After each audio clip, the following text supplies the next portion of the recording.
Sargon was born, placed in a reed basket in order to avoid infanticide, and set adrift in a river.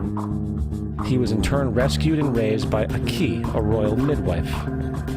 Furthermore, Moses is known as the lawgiver, the giver of the Ten Commandments, the Mosaic Law.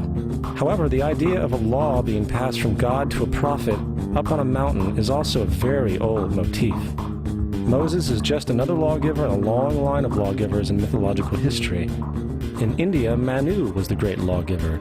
In Crete, Minos ascended Mount Dicta, where Zeus gave him the sacred laws, while in Egypt there was Meses, who carried stone tablets and upon them the laws of God were written.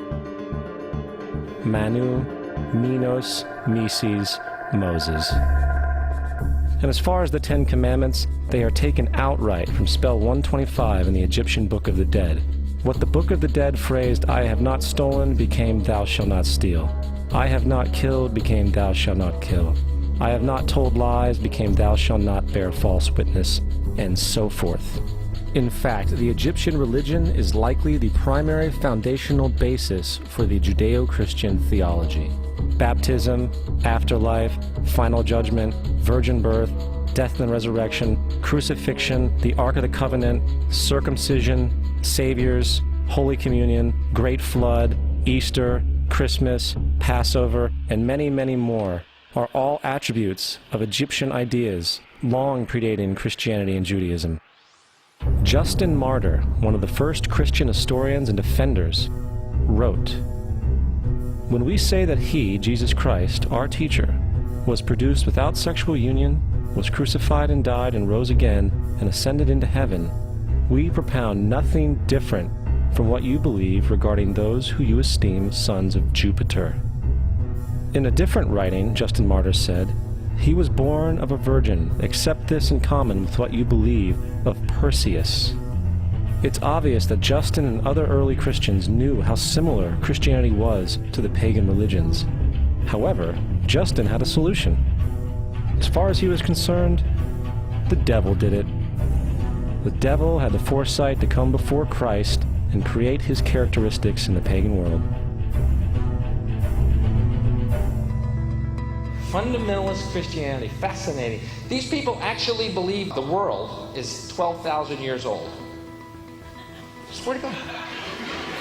I actually asked one of these guys, okay, dinosaur fossils. He says, dinosaur fossils? God put those here to test our faith.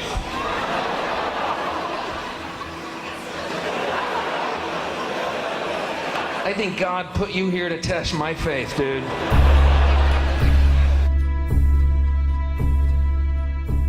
The Bible is nothing more than an astrotheological literary hybrid, just like nearly all religious myths before it. In fact, the aspect of transference of one character's attributes to a new character can be found within the book itself. In the Old Testament, there is the story of Joseph. Joseph was a prototype for Jesus. Joseph was born of a miracle birth. Jesus was born of a miracle birth. Joseph was of 12 brothers. Jesus had 12 disciples.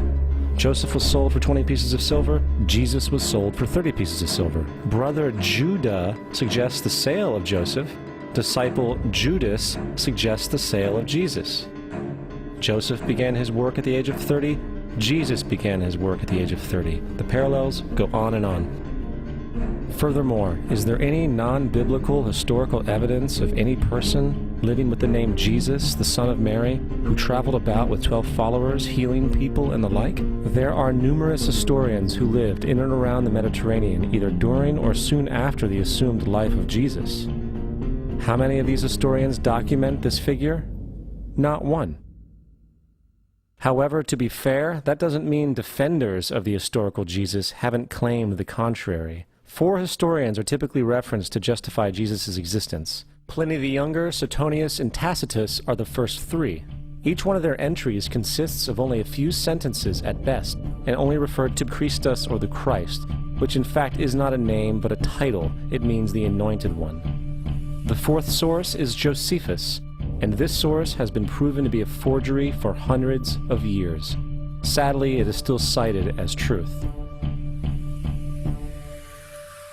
You would think that a guy who rose from the dead and ascended into heaven for all eyes to see, and perform the wealth of miracles acclaimed to him would have made it into the historical record. It didn't, because once the evidence is weighed, there are very high odds that the figure known as Jesus did not even exist.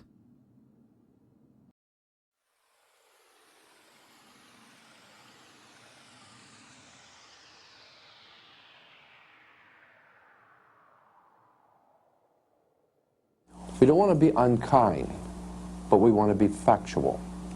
We don't want to cause hurt feelings, but we want to be academically correct in what we understand and know to be true. Christianity just is not based on truth. We find that Christianity was in fact nothing more than a Roman story, developed politically. The reality is, Jesus was the solar deity of the Gnostic Christian sect, and like all other pagan gods, he was a mythical figure. It was the political establishment that sought to historize the Jesus figure for social control. By 325 AD in Rome, Emperor Constantine convened the Council of Nicaea. It was during this meeting that the politically motivated Christian doctrines were established, and thus began a long history of Christian bloodshed and spiritual fraud. And for the next 1600 years, the Vatican maintained a political stranglehold on all of Europe, leading to such joyous periods as the Dark Ages, along with enlightening events such as the Crusades and the Inquisition.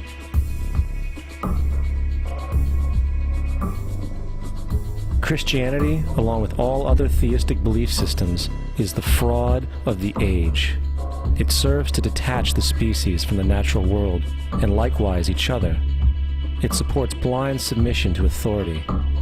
It reduces human responsibility to the effect that God controls everything, and in turn awful crimes can be justified in the name of a divine pursuit. And most importantly, it empowers those who know the truth, but use the myth to manipulate and control societies. The religious myth is the most powerful device ever created and serves as the psychological soil upon which other myths can flourish.